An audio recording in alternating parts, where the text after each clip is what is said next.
Hello and welcome to From Field to Skin, a series of interviews chronicling Ash Alberg's adventures in the Canadian fibre shed.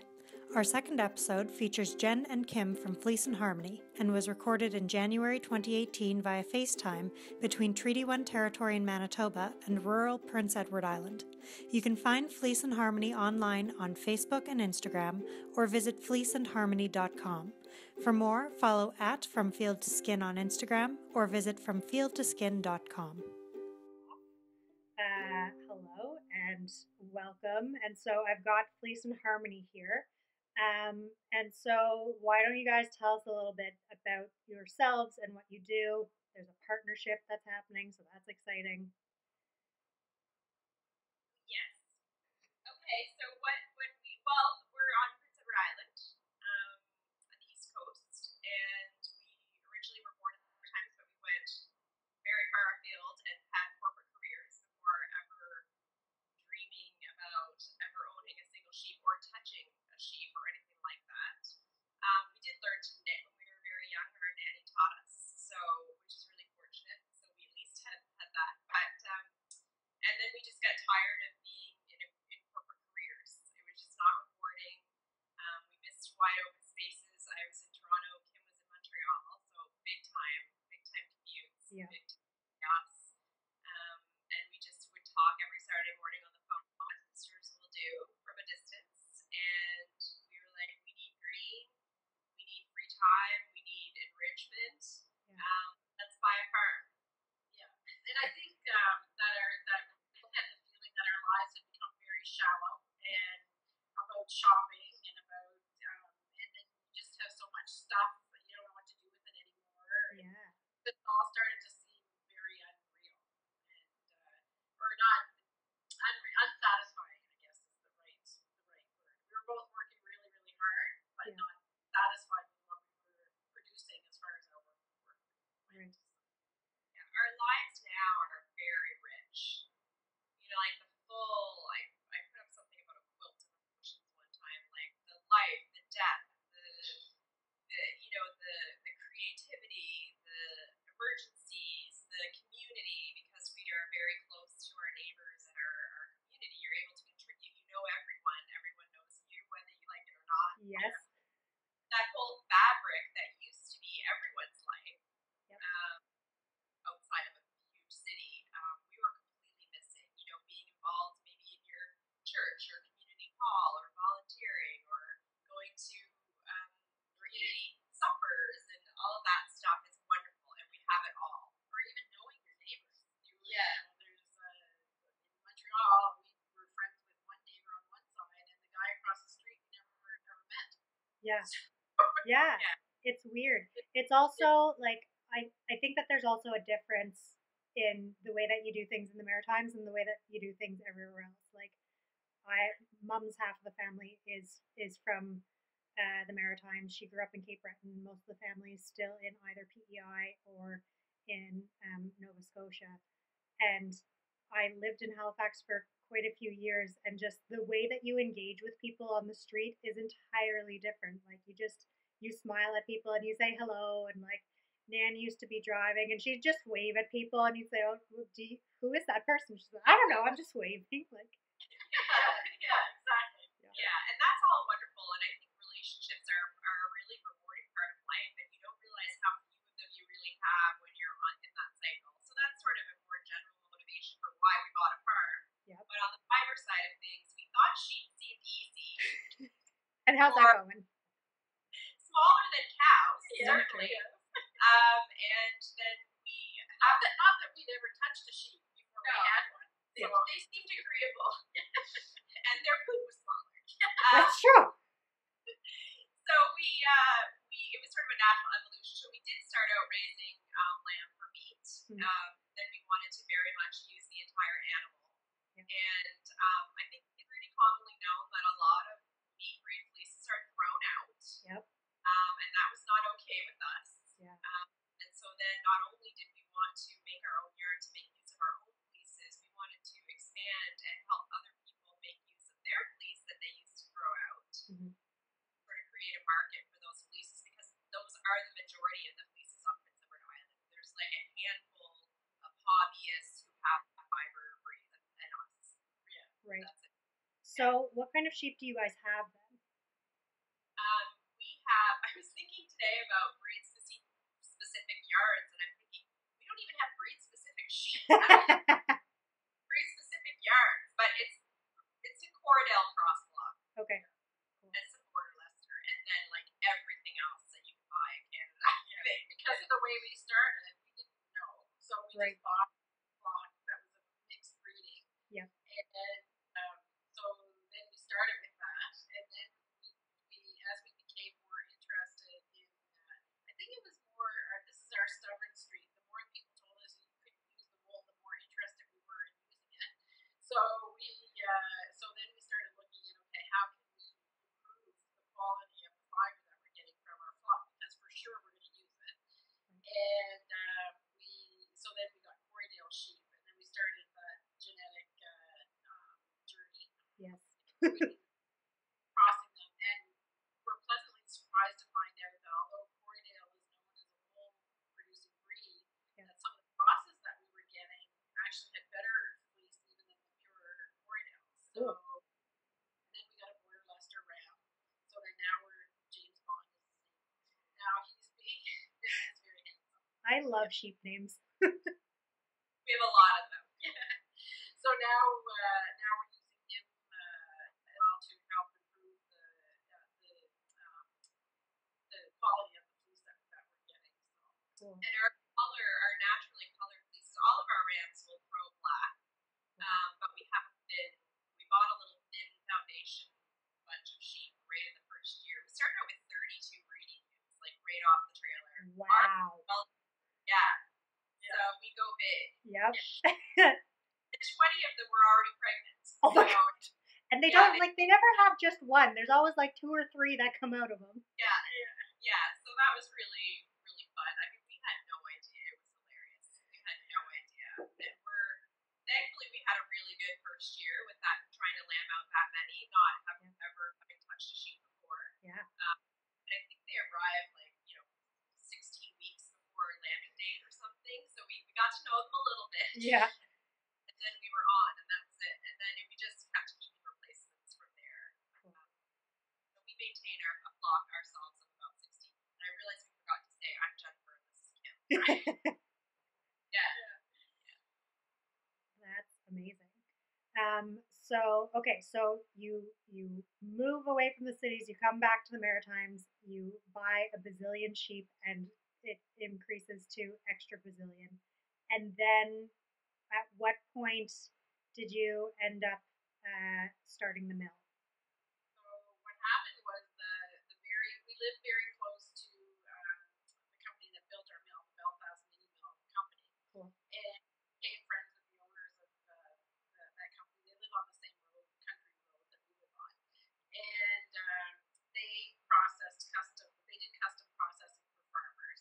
So we took our mixed bag of fleece over, and we had no idea. Other people on the island were telling us that your wool is not really very good for yarn. You can't use it for that. So we took it over there, and when we got it back, we were pleasantly surprised about what a great job that they had done and how great the yarn was that came from their processing. And then unfortunately they stopped doing custom processing because they were full capacity for their mill. So then we went on a search trying to find somebody else that would process our wool locally that did as good a job as what they had done. Right. And after a very long and sad journey trying to find somebody to process a custom yarn that was good for hand knitting, Or at least semi-worsted. Yeah. We were never satisfied with the product that we were getting. So we went down and spoke to the folks at the Belfast Mini Mill, and we were trying to figure out how we would ask them to sell us a mill when we live literally 7 kilometers away from them. They actually asked us if we wanted to buy one first. Cool. Because they felt that if fiber people are passionate about fiber, and they bring tons of visitors from all over the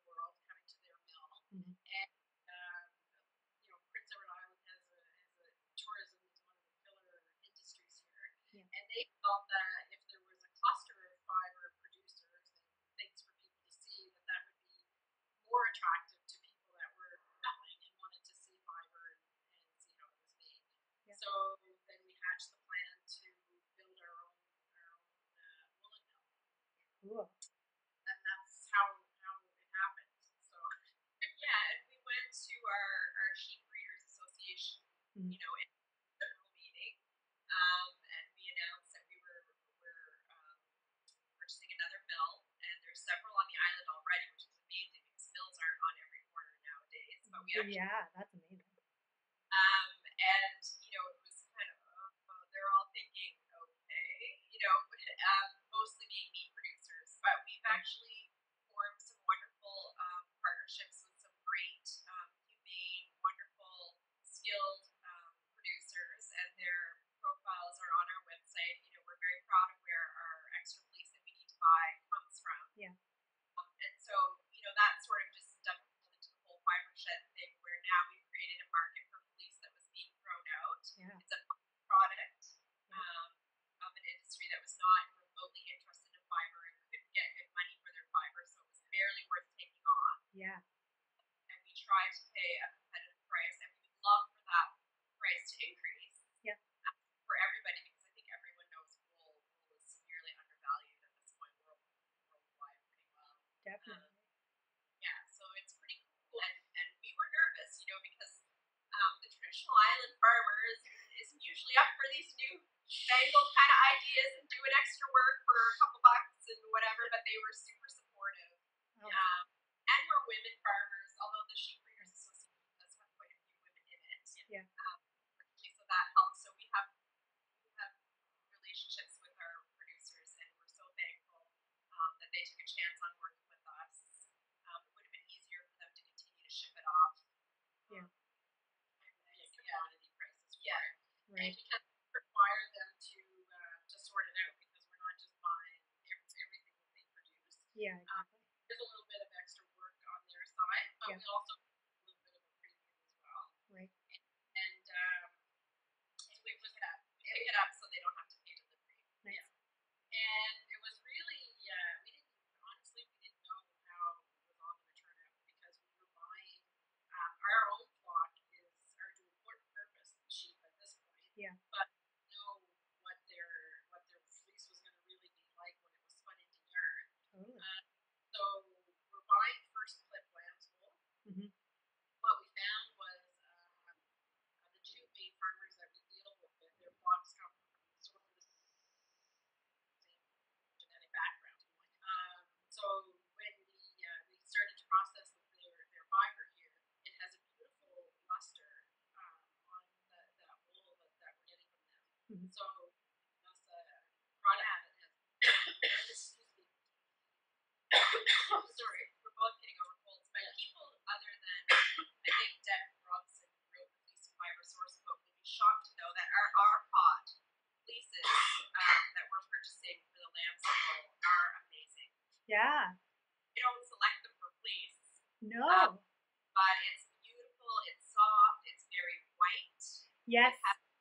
Yeah. Very lustrous. So every skein of our signature yarn contains 60% of that our pot lamb's wool in it, and it is beautiful. Yeah, a friend, my friend Christelle, she lives like literally up the road from Anna, kind of same situation, like country road. Everyone's, you're like a 5-minute walk away sort of thing.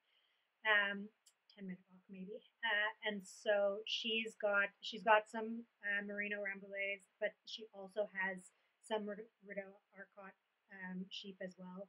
And I recently got some roving from her, and like you can feel the difference between the two, but they both are really lovely and like, yeah, I mean, if you were to say, well, this is a meat sheep, you'd think, oh, well, why would you want that wool? Like, what are the chances that it's actually going to be any good for doing anything other than, like rugs or insulation with it?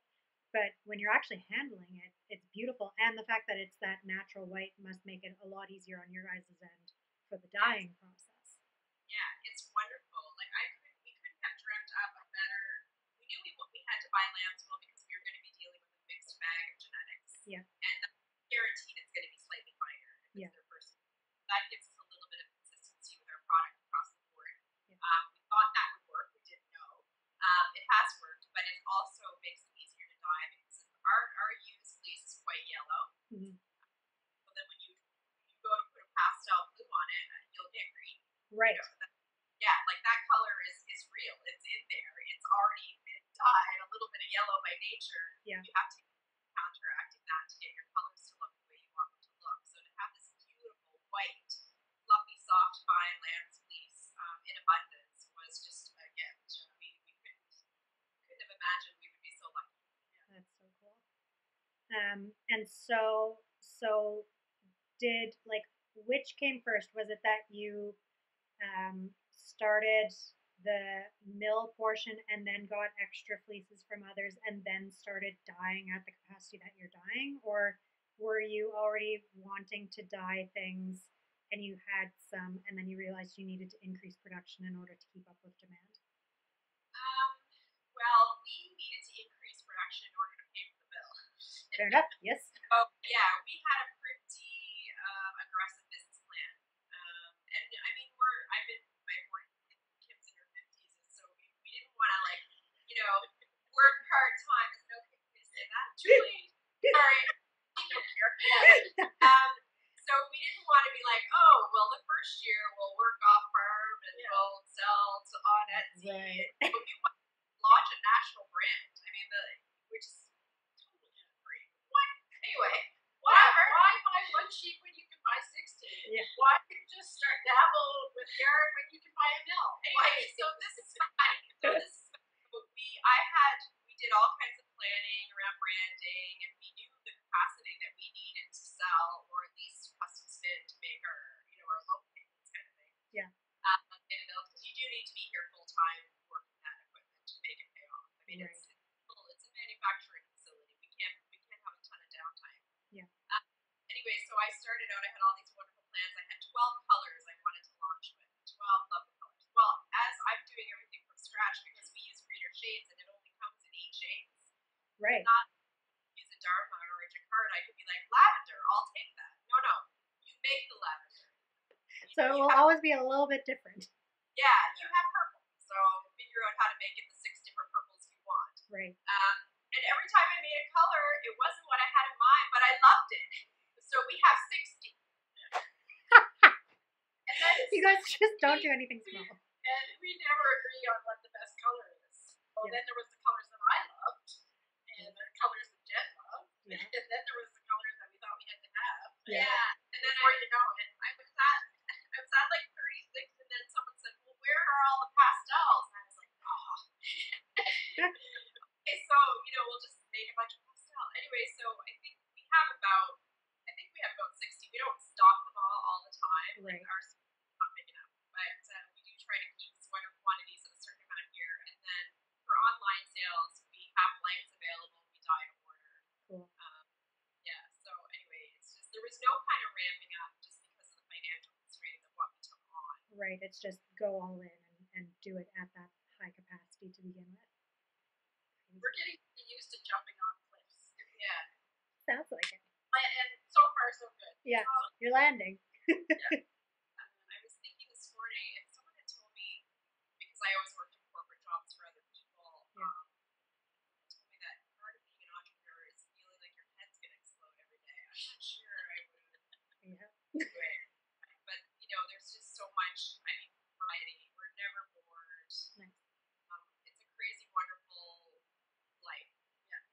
And I, just to kind of circle back on what we talked about at the beginning, as we started to do the research and everything for the mill, I think that we were so happy and thankful as well, is that the whole fiber community is a community in itself as well. Yes. And the friends that we made along the way, and the people that we met, and working fiber, and the farming part is one thing altogether. Mm-hmm. But you think about the fiber community, I can't think of a community that has such a positive energy around it. Yeah. And you're working. Yeah. People are happy when they're knitting, and when they're crocheting, and when they're weaving, and when they're doing whatever fibery thing that they like to do. And we've met so many great people that have become friends quickly. Mm-hmm. And like-mindedness of the thing all fits together. Yeah. It's another community that we've discovered. And it's a beautiful opportunity to help somebody express their creativity. Like, it's such a... We had this woman, and she was weaving a blanket as a wedding gift, I think, for her daughter, maybe her graduation gift or something. Anyway, she was on the island on vacation, and we labored together over 3 or 4 visits, selecting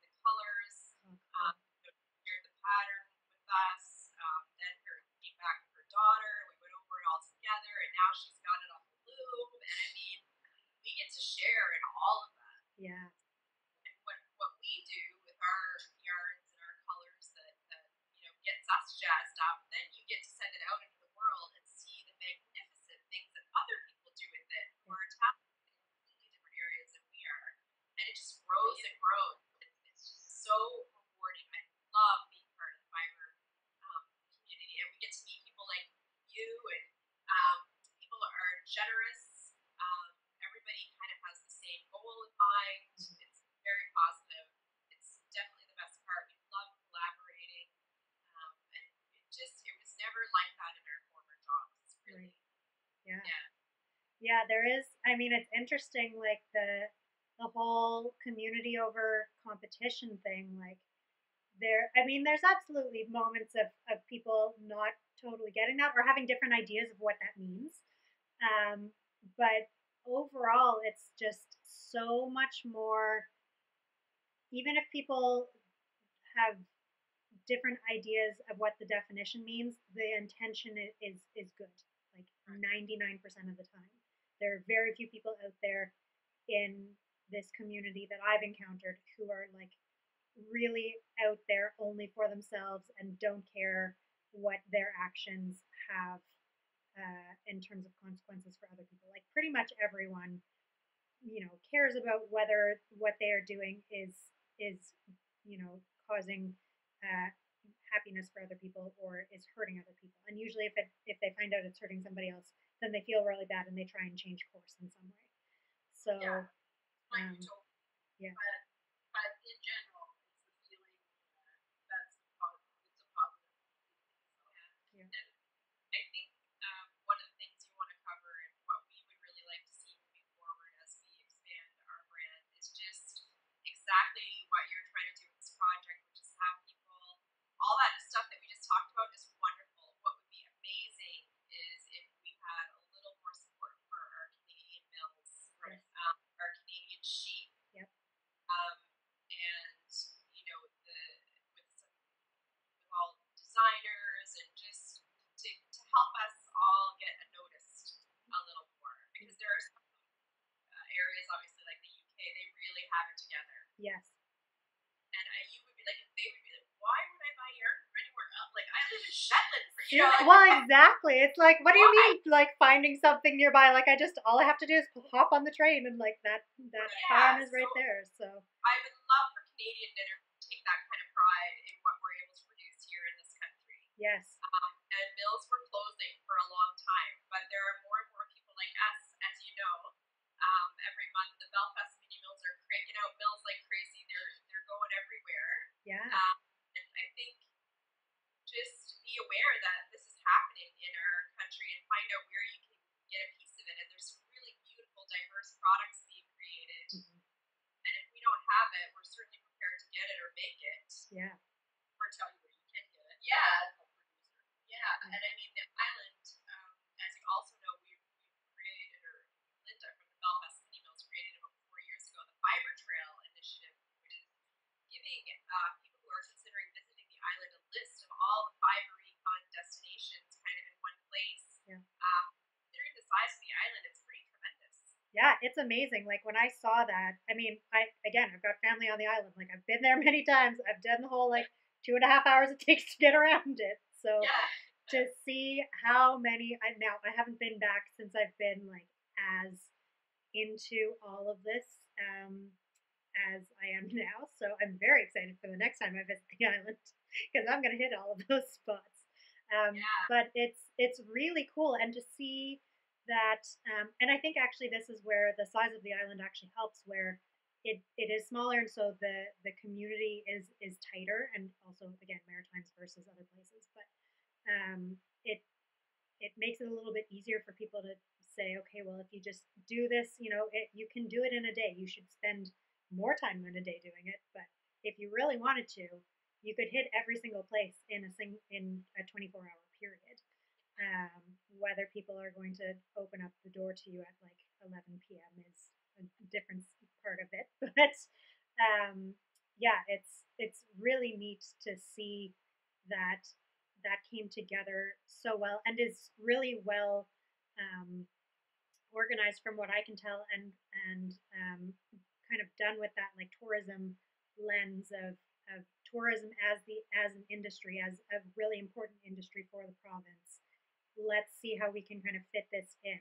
I think that like the more that I'm learning about how other provinces are doing it and kind of who the major players are in other provinces, PEI is kind of ahead of the curve on that side of it in terms of learning and knowing how to um, take the industry and shift it into okay, this is where the government money is in terms of how they're investing in the economy. Okay, so then we're going to prove to you that we're an important part of the economy, um, and and try and advocate in that way. Um, I'm And I think with fiber, we're kind of we're lucky because we hit two aspects of things that are important to people on Prince Edward Island. One is tourism, and the other one is agriculture. yeah So you have a value-added product from an agricultural process. So it's a more traditional process, let's say. yeah And so it does. Um, Maybe we're a little bit lucky that we're here because it gets a bit more respect because of what we're trying to do with value adding, like what was basically a byproduct. mm-hmm. And then also they don't they're not quite as aware, I would say, of the fiber community, but they Right. obviously tourism. Yep. And we're doing our very best to make sure. I was just at a meeting this morning where I was talking about the fiber ship, by the way. So Right. with some government agencies were represented there, and Cool. that was not what the topic of the meeting was. But afterwards, they asked me to stay behind, and we had a little conversation. Awesome. So we'll get them. Yeah. I think golf, yeah. definitely beaches, absolutely family vacation up in Cavendish, Annabelle, Gables. Yes, we have it all, but fiber tourism is a thing. Yeah. We have knitting cruises that come here. We haven't actually had them visit yet. Okay. Our place, but I mean, tourism. There's a tremendous amount of advertising spent on tourism for Prince Edward Island, and we would love some of it to go to target fiber people. Yeah, well, and I mean, like I remember when I lived in Halifax, at the Loop, Mimi during the summer, it was like those knitting cruises from the states would come up the coast, and they'd come into the harbor, and you would just have this inundation of Americans with their tourism money. And it's a knitting cruise, like they are there for knitting, and so when they're coming off the ships, they want to know where are the yarn shops, where can I get whatever is local. And so yeah, I mean that totally makes sense, like take advantage of those things of um, you're drawing these people up here anyway, and the cruises are literally landing there, so figure out ways of bringing them in. And maybe it's not quite as simple as walking up Barrington Street, but maybe there's a way of like getting buses involved and like having a day stop and doing the fiber trail on the day stop. Yeah, we have that. I mean, there are tour companies that certainly know about the fiber trail. Cool. I think to get that many numbers of people coordinated Yeah. has been a little bit tricky because it hasn't been super well publicized. Like we've done our best, but now we're making a more concerted effort on social media just to let more people know about it, and then that will all come. Yeah. And I think that when you start talking about tourism, tourist dollars and things like that, it all sounds a little bit mathematical and businessy. But Yeah. the other thing is that we suspected it existed, but I don't think we understood how powerful it was because last summer was our first summer, and we were just opening, and we experienced a little bit, I guess, of what we'll experience next year or this coming year. But we underestimated, I think, about the power of fiber and making something and its sense of place for people. Mm-hmm. And people really, they wanted to take a piece of Prince Edward Island home with them. Yeah. Because they had good memories of being on vacation in Prince Edward Island, or that their families originally landed on a boat back generations ago and landed on PEI and then moved somewhere else, either to the northeastern United States or to the west or wherever. Yeah.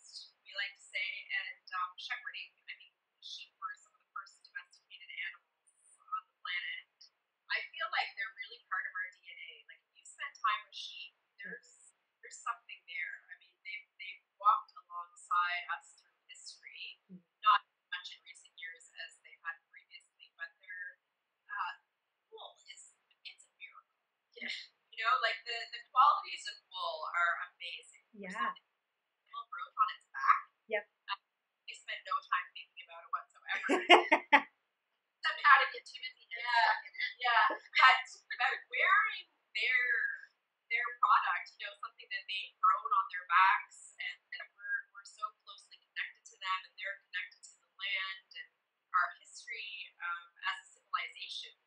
I think it's amazing. It's such a great feeling. There's just nothing like it. When you make, and then when you take that and you make something with your own hands, and it reminds you of a place you've been that you enjoyed, or it's so powerful. I think what a great keepsake. That's what people are doing. They're going around and they're making a sweater from everywhere they've been. Yeah.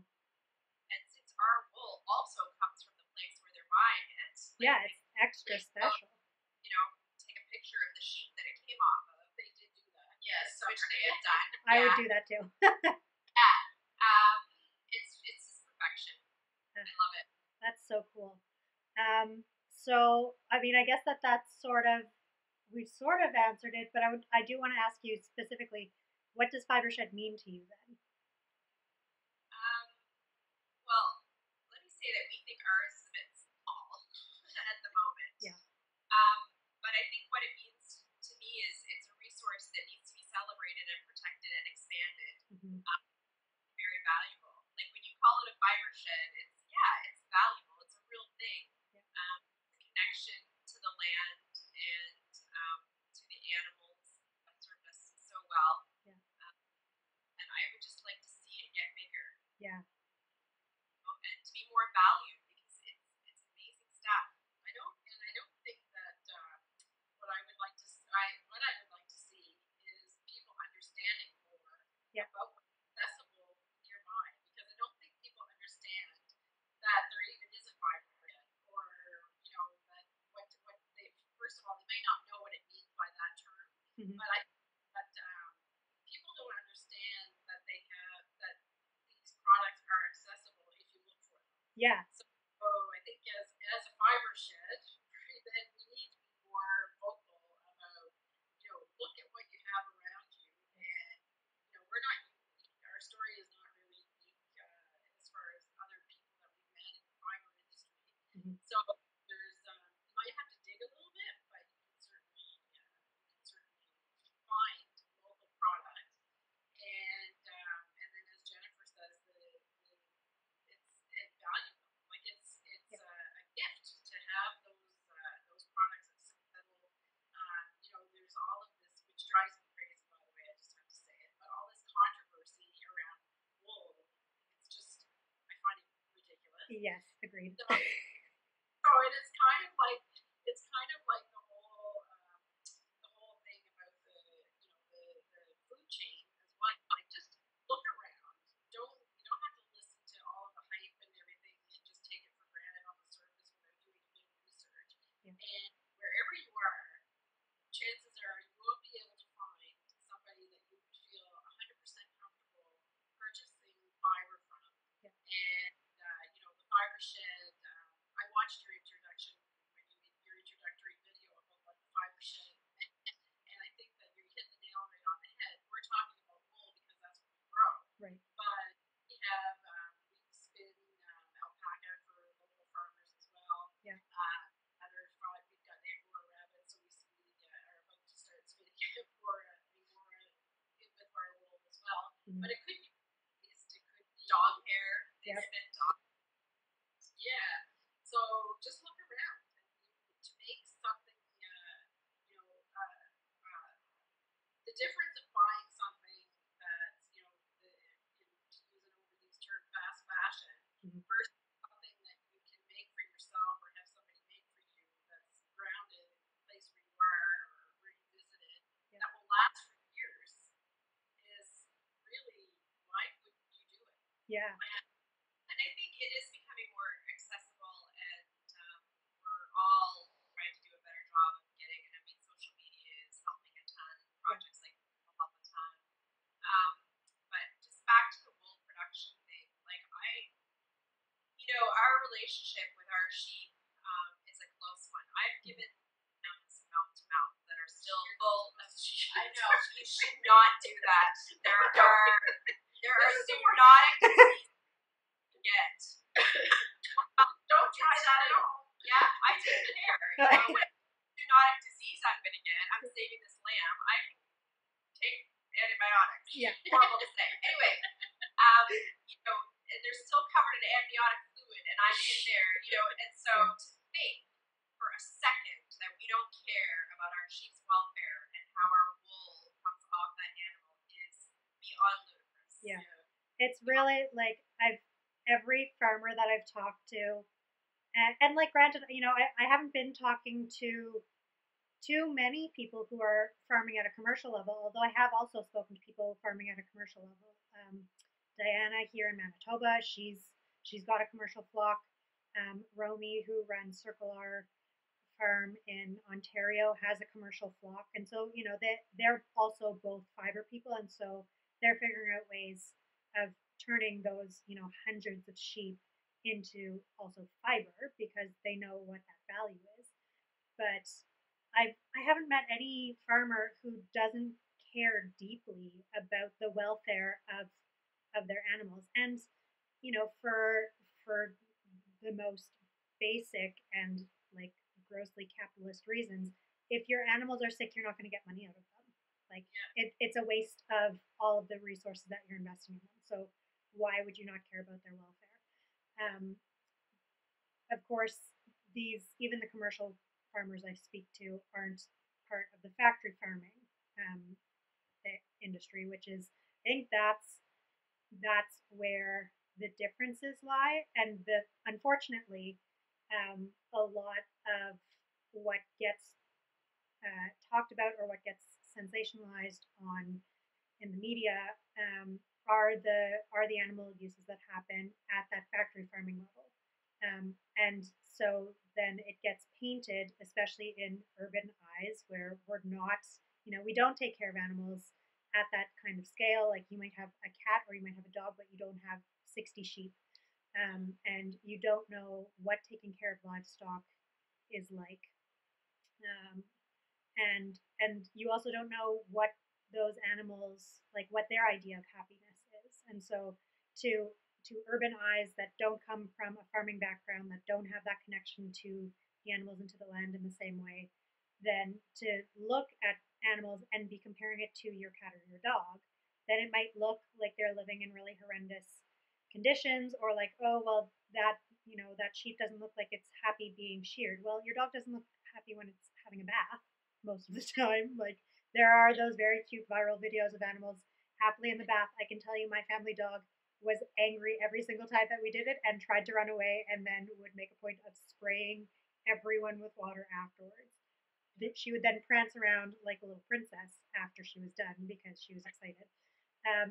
But it has resulted in this really unfortunate kind of environment where we are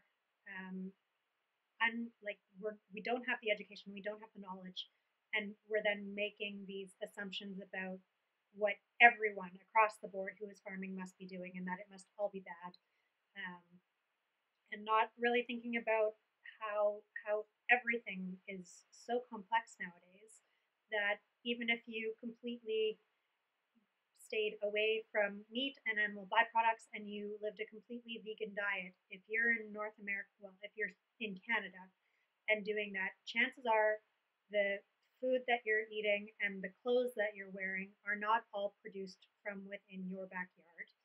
And so, yeah, maybe you aren't eating that cow who has really cute puppy dog eyes, but you are, whether you're aware of it or not, wearing fibers on your body that destroyed an ecosystem in a country that is not here, and a bunch of other animals were killed as a result of that. And so and it's hard to fit that into a soundbite or into a short little blog post or into this 24-hour news cycle way of the way that we talk about things, or 140 characters on Twitter.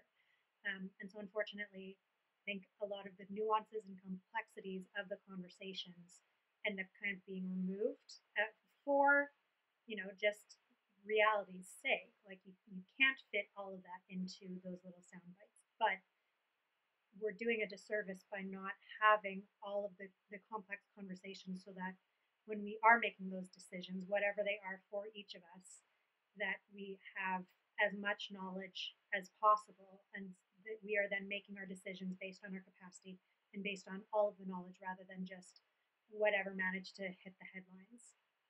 And the final decision for every individual is individual to them. Exactly. But all we would ask is to scratch the surface a little bit. Yeah. So if you see something that, I mean, I don't know how many emails you've answered from friends back in Toronto that every time a campaign comes out, they say, well, no, it's the royal. You know, every year my friends from my Toronto life, who are still friends, obviously, go to the royal, and inevitably, I know a farmer. You know, let's ask Jen what she thinks. You know, about the cage the sow was in and whatnot. And I'm saying, well, you know, to be perfectly honest with you, I don't raise hogs, but if she wasn't in that cage, she would smother her babies. Yeah. And that's the truth. They will do that. Sheep will do that too. I mean, they try not to, but it happens. Yeah. So, you know, yeah. And I love that people are reaching out and actually bothering to talk to me. yeah, we prefer to answer the question, actually, than to have you do.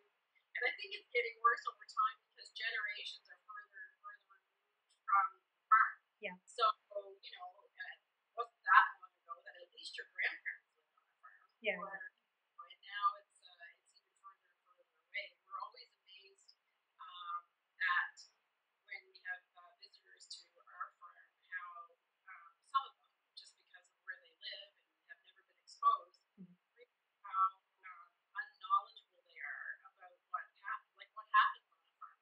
So we've spent a lot of time over summers that we've been here, you know, taking people around, you know, just letting them see like this. No, this is how what it really looks like, you know, things we weren't expecting you, but here you are. So we're gonna you asked a question, Yeah. and they feel you can almost feel the sigh of relief, like oh, okay, so you know, it's not that you can't find those bad places like you said, Yeah. like where they exist. Yeah.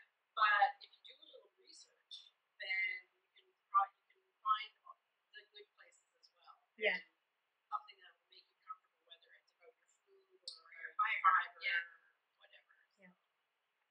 Textile industry in general and food, you know, both a mess. You have to if you want to not worry about it, just do your research and go speak to some farmers. Yeah. They're there. They love to answer the questions. And we engage in a very traditional way of farming. So we're pasture raised. On a tractor, we do, you know, we're out there rolling 400-pound bales of hay, which people think we're insane. But our sheep can't afford a tractor, I like to say. Yeah. So when they are welcome to purchase one. We made them so far. Yeah, so we're really we've reclaimed our 88 acres and turned it from a potato field, which is a wonderful thing for Prince Edward Island, but it is a form of monoculture, even though it's regulated. But you know, so we planted 65 acres of pasture. We finally got the whole farm done now. You know, we're out there with a fencing ball doing everything by hand. And it's great. Like there are farmers out there that are doing that. There's some people using horses, real horse workhorses, and buying up all that old equipment and stuff now and making that work for them. So there's really a lot of cool stuff going on. Yeah. It's so interesting. Like I think like really the easiest way of being sustainable is working within your sheds, like within the fiber shed and within your food shed, because it's the easiest way of tracking stuff. Like if we want to make sure that there's not animal rights abuses, that there's not human rights abuses, that you know the environment is being taken care of, there's really no way of doing that as fully as possible without actually physically going and seeing it. And so unless every single thing that you manage to have is within your, you know, your shed, then there's always going to be the chance that somebody somewhere is not being treated well. And even within your shed, then it's entirely possible that somebody isn't being treated well. That at least you can go and see it and know that, and then make your decisions accordingly. But you know, so I really feel like all of these shed movements are so important for that. And then also for just educating people so that when they are approaching people, then they're doing it in a way that's kinder. Like the the amount of shame rhetoric that is attached to people making choices for themselves, that's the bit that drives me nuts. And that's the thing. I mean, I used to be a vegan and vegetarian, and I was like a very vocal one, because I didn't really understand. All I knew was that I was not interested in being engaged in supporting factory farming. And then it was a number of years, and also my health shifting, before I started eating meat again. And now I eat a lot of it, and my iron levels are much happier for it. Um, but like now, I have a really hard time engaging with the that like very tiny but very vocal and annoying percentage of vegans, and it's like extremists in any area. But the ones where they're not actually interested in engaging in a dialogue, and they're not interested in learning anything more. So, they have their position, and they're not interested in changing their minds about it.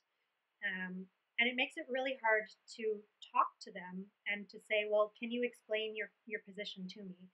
Because here are where I see flaws based on all of the research I've done in those same areas.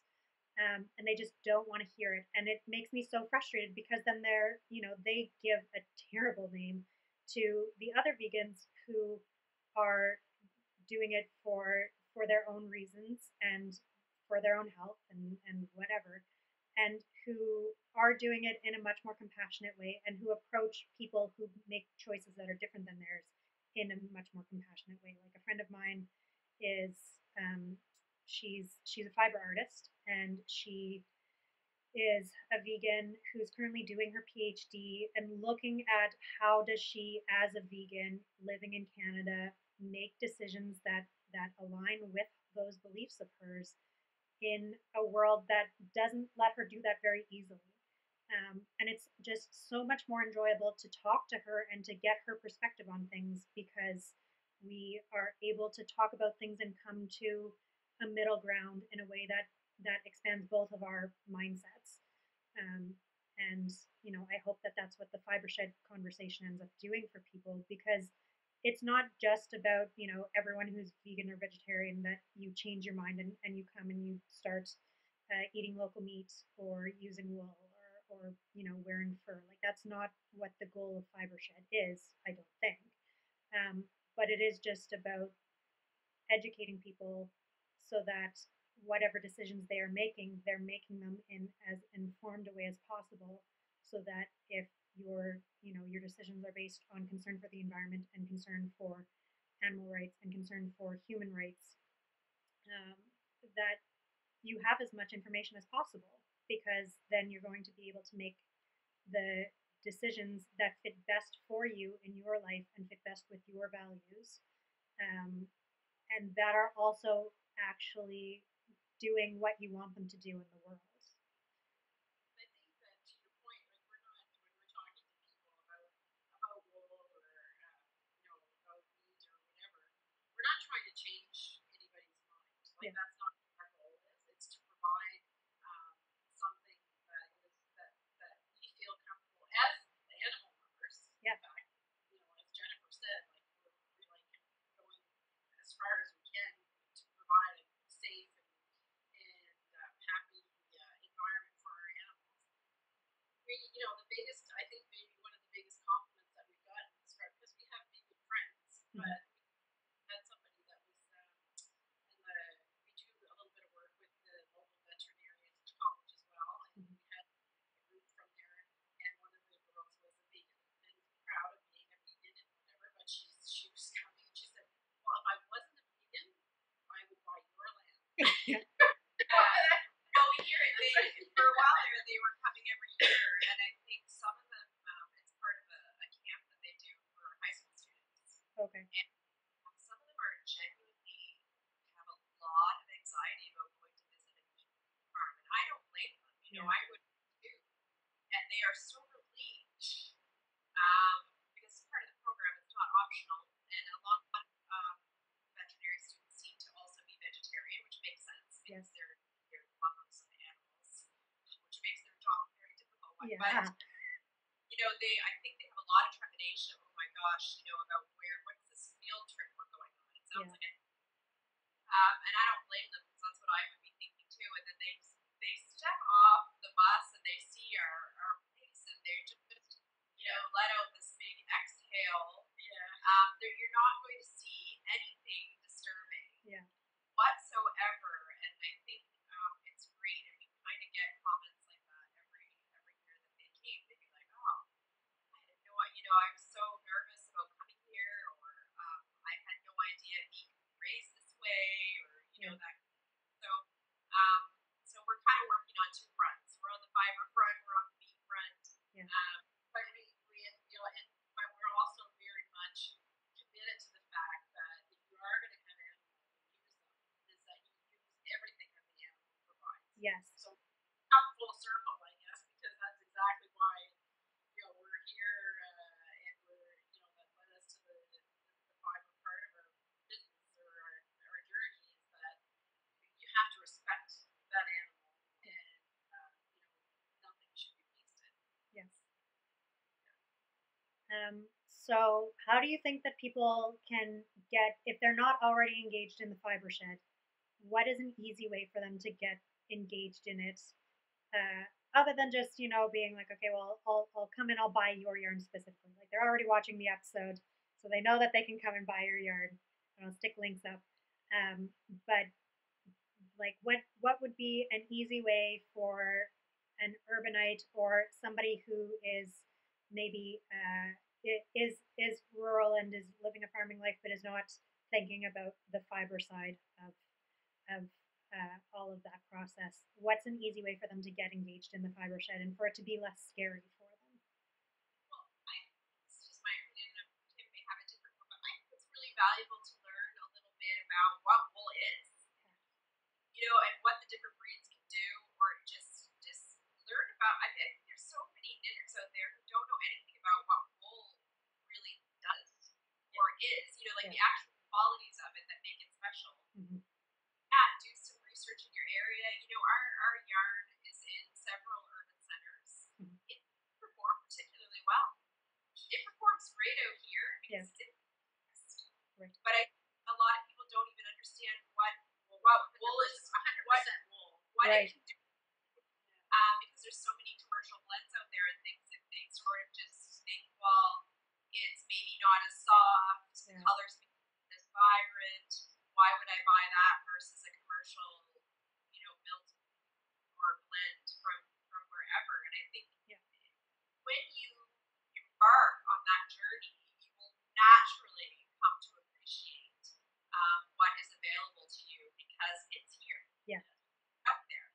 But if you don't understand why you should look for it in the first place, that's an issue. And I think that's probably a tall order. I don't know, but it really is a magnificent product. It creates an amazing fabric, and I think if we just get the word out about what the qualities are, and that you can wash it for heaven's sake. Yes. Oh my God. That's also, and like, you don't actually have to wash it very often, which is also the nice thing. It's like, you don't need to put that sweater in the wash after wearing it twice. It's not going to get stinky. Like, just air it out a little bit and then wear it again. So I'm going to give you a little shepherd secret. Yes, please. Our sheep do not wear raincoats. They get wet. Yeah. Regularly. Yeah. So, I mean, the wool, you can wash it. Only North American you can't wash wool. Yeah. It's very funny. True. Yeah. And you should wash it. You should wash it before you store it because it discourages moths. Right. Because they're attracted to whatever other organic matter has dropped onto the wool. Yes. So, just ask at your yarn store or ask your farmer. Now, you shouldn't put it in the dryer. That's an issue. Yeah. But you can definitely wash it. So, if you really wanted to, like a baby step to start, like to expose people to the fiber shed, and we'll talk about wool, but it could be alpaca or mohair or whatever. Mm-hmm. It's not a pair of real wool socks. Yeah. And wear those around, and you'll quickly understand what the difference is between 100% wool or a natural fiber and what synthetics. I mean, that's a really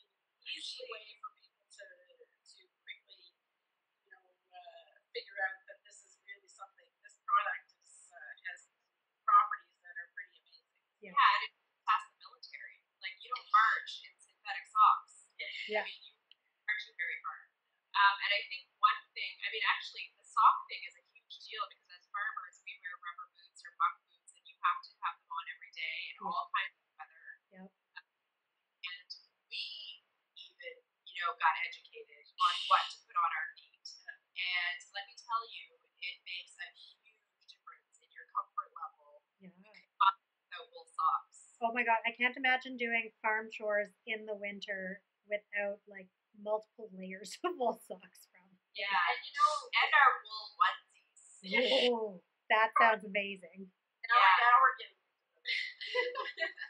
and the wool socks or a pair of wool mittens or something like that. If you want to start small, you quickly see the benefits of that, and then you can expand it. We are always explaining to people that not all wools are created equal either. Yeah. There's wools, they're all good for something, Yeah. but good for different things as well. So understanding, for a good pair of wool socks, you don't necessarily want cashmere, 100% cashmere socks. You want something that's going to be have wearability and Yeah. will stand up to some roughness or whatever the wear that you're doing. And if you really want to just stick your toe in the water of the fire shed, there is a good way to start. Yeah, and you know what? Follow the campaign for wool. Yeah. I mean, amazing information, incredible backing. The Prince of Wales is their agent or what do they call it? Yeah. Yeah. They've been working at this for years. Wool Week. There's a Wool Week Toronto now as well, in association with the Campaign for Wool and their activities in Canada. Yeah. And just figure out why you're knitting what you're knitting. Like, just learn about what's out there, and it's not for every project. Right. Yeah. Exactly. You're not going to put one of our Suffolk fleeces spun up on your baby. We would suggest it. But you could put some of our Arcot lance wool, on your. Yeah. We're confident. Yeah. So I think, and if you're going to spend that much time on something that's handmade, it's definitely worth the investment to kind of take your education to the next level and really learn about what you can do and what's out there that's natural. Yeah. Yeah. And country. Yes. Yeah. Oh, so good. Trying to look like we've covered a bunch of topics that I wanted to talk about anyway. Okay. So let's talk about what your guys' next steps are in terms of like grand plans of where things could be going. What do you want? Do we even know? I think we're we want to have a national brand. We don't want to have it in every store, but we want to have, maybe one store in every province. We want to get products available to people as we do for a farm wool or a Canadian natural wool. Our product is quite soft.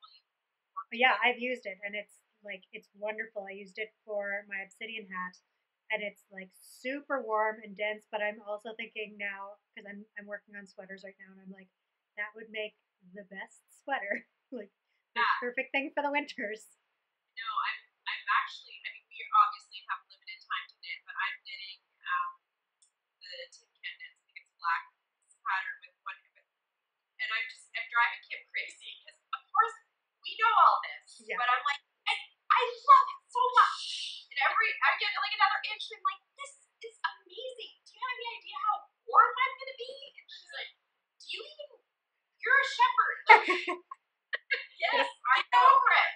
Anyway, it's wonderful, and I think we have a wide variety of colors and all kinds of things that you wouldn't necessarily expect from a farm brand. So we really want to get, we want to make it accessible across the country. Yeah. Our mill, we have one. It has a limited capacity. We can't be on every store. Yeah. We can't sell to everyone in Canada. We don't have the means to be able to do that, but we would like for people to be able to get it if they want it, and we're working on that. Yeah. But again, if people aren't out looking at farm wool, if they're comparing it to synthetic blends, it gets lost in Yeah. With our sort of wholesale strategy. We want to make as much yarn as possible to have more available in our store over the summer because we got slammed last year and had empty shelves. Yeah. That's scary. Yeah. Yeah. So, and it's very hard to catch up because every 5 minutes someone else is coming in looking for more. Oh, yeah. And so we're letting the mill down and we're like, we don't have any, but we were about to make some. Thank you so much for coming. Like, it was just this awful cycle of a lack of production and a lack of product. Oh, man. Yeah, so we're working really, really, really hard to make sure that no one comes in here and finds not a sweater corner with it. Like, just our first year. We had no idea. We're working always to improve our spinning. You know, we got this equipment a year ago, and we just learned how to, just dove in. I think I had some. I think the yarn I used for Obsidian was like one of your first batches, and it worked great. So like, it only go up from great. Yeah, but we've smoothed it a little bit. We're getting it more consistent, getting certainly more consistent in the dye. Black's pretty easy. We've added some more variegated type colorways for the people who want that. We kind of specialize in solid colors, to be honest. I probably won't be doing a ton of more hand painted type colorways. I personally prefer the solids anyway, so. Yeah. We're developing new bases. So we have an alpaca blend that's 20% island alpaca. That's a bulky weight coming out probably in the next week or so officially. And we're working on a really exciting, Kim's going to kill me because it's going to put all kinds of pressure on her. She does spinning, a 3-ply fingering weight. Oh. For socks then? What? For socks? For socks and for Fair Isle. Whoa. Oh I like to knit. I'm a garment knitter. I like to knit garments, and I like doing color work. So and cables. So that's what we're working on now. And our wool our yarn is particularly good at that because, like you said, you knit with it. A cable stands up. Right? Do a cable with our ribbing or So a lot of texture in the yarn. Yeah. So we want to take advantage of that because that's really how it performs the best. Yeah. And great for brioche. Oh, I'm so cozy. Oh my god, I'm imagining it right now. I'm like the amount of squish factor. Exactly. So exciting. Freaking off the charts squish factor. Yeah. And then and then we want to spin something that you can find or like in the local fiber shed that would be good for traditional color work sweaters and color work. There's all kinds of cultures that have color work in them, but they all require something a little bit finer than that we spin now. Otherwise, like an underpixelated design or whatever. So we're pretty close on that right now. We're pretty happy. I think we have one more test to do, and we're hoping today's the day. Yeah. That is so exciting. Get that weight down to a Fair Isle appropriate weight. Oh my god. So with the Fair Isle ones, then will you be doing smaller skeins? Like it seems like Jameson pretty much only does 50-gram balls, and then they also do some 25-gram ones. Not allowed to say. We have like a super exciting concept that we're hoping to launch July 1st. Cool. But it's a totally top secret right now. Okay. Well, then everyone needs to make sure that they're following you guys so that come July 1st, then they know what the super secret thing is. Yeah, you will definitely be one of the first to know, and we're super excited about it. Yay! That's so exciting. Okay, I'm gonna double check how long have we been. Oh, we're good. So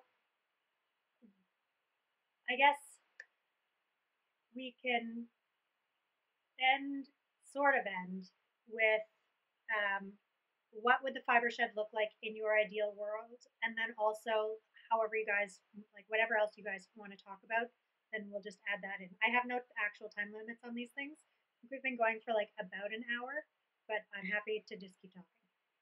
Yeah. So I think I'll go first, and then Kim can. I would like it to be bigger, fuller. Yeah. I would love to get more sheep producers involved. Mm-hmm. In a way, get the sheep producers who have been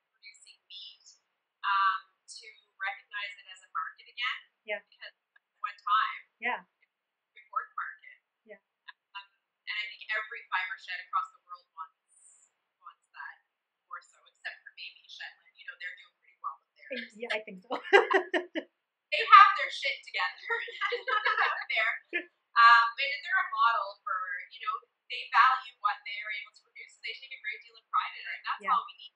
Yeah. That's all it is. It's not magic. They have a long history, and they've really protected it. Yeah. And benefiting from that a lot, Yeah. which is great. But Canadians can have a little bit of that history too. And so I think I would like to be fuller, just more robust, and to have wool to become an actual market again.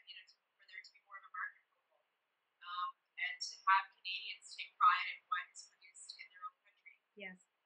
And for me, and I think for me, one of the things that I think of as a box that was checked quite early on, actually, for one of the goals that we had was that we allow local producers to produce a product that they could expand on and scale up. So, and the example that I'm going to use is one of the best, I think, for something that already happened, and that was there was a small flock of Icelandic sheep on the island. So there's registered Icelandic sheep on the island. Cool. No could process the fiber, so the husband and wife that own that farm became customers of ours. So I actually learned to spin a Loki, like a real Loki spin.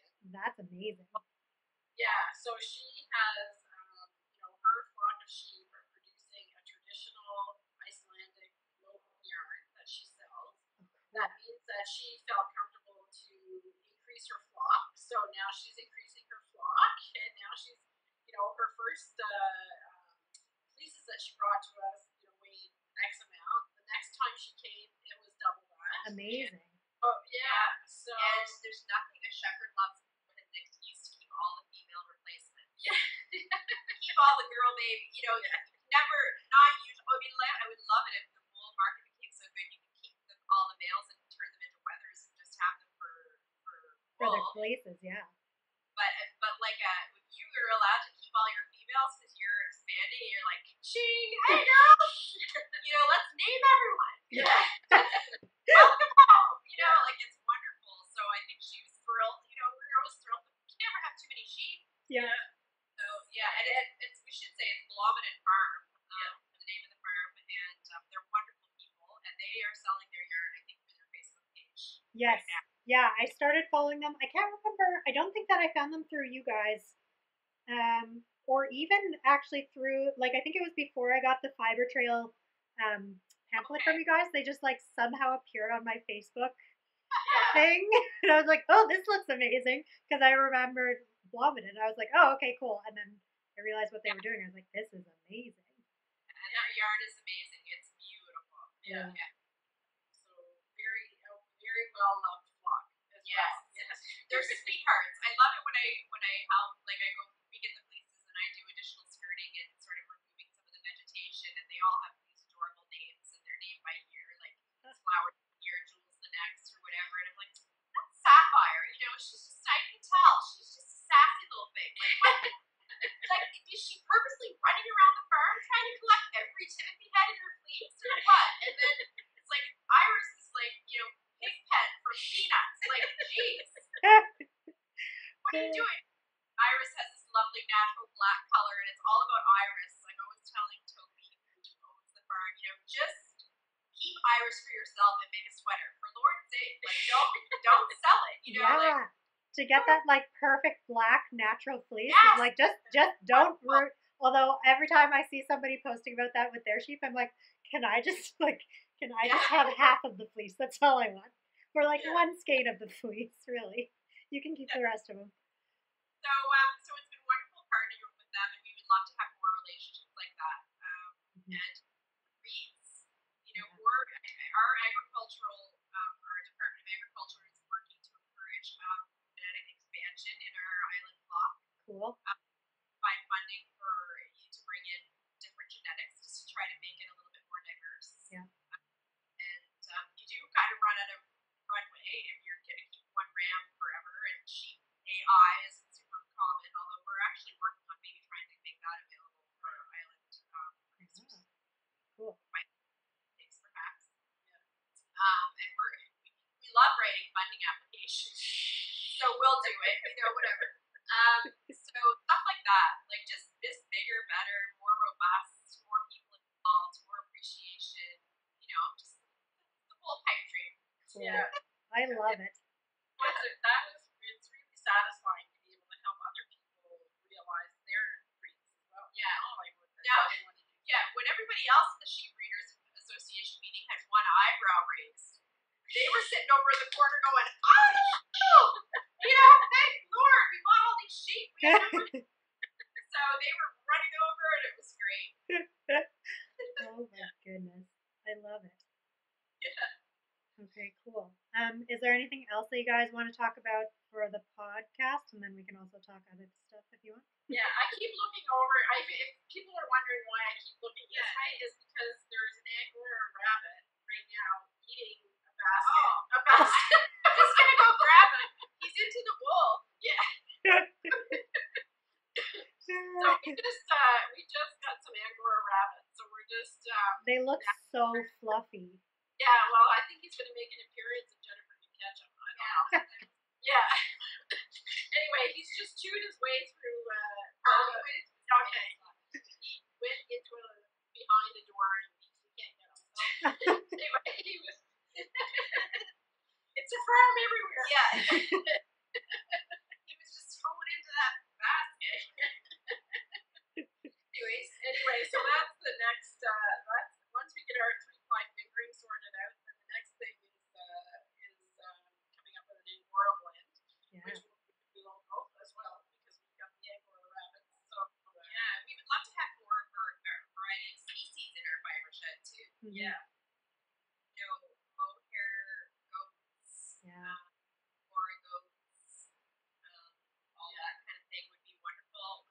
We feel like silkworms might be out of our reach. Although it would be pretty cool. Yeah. We looked into it. Yeah.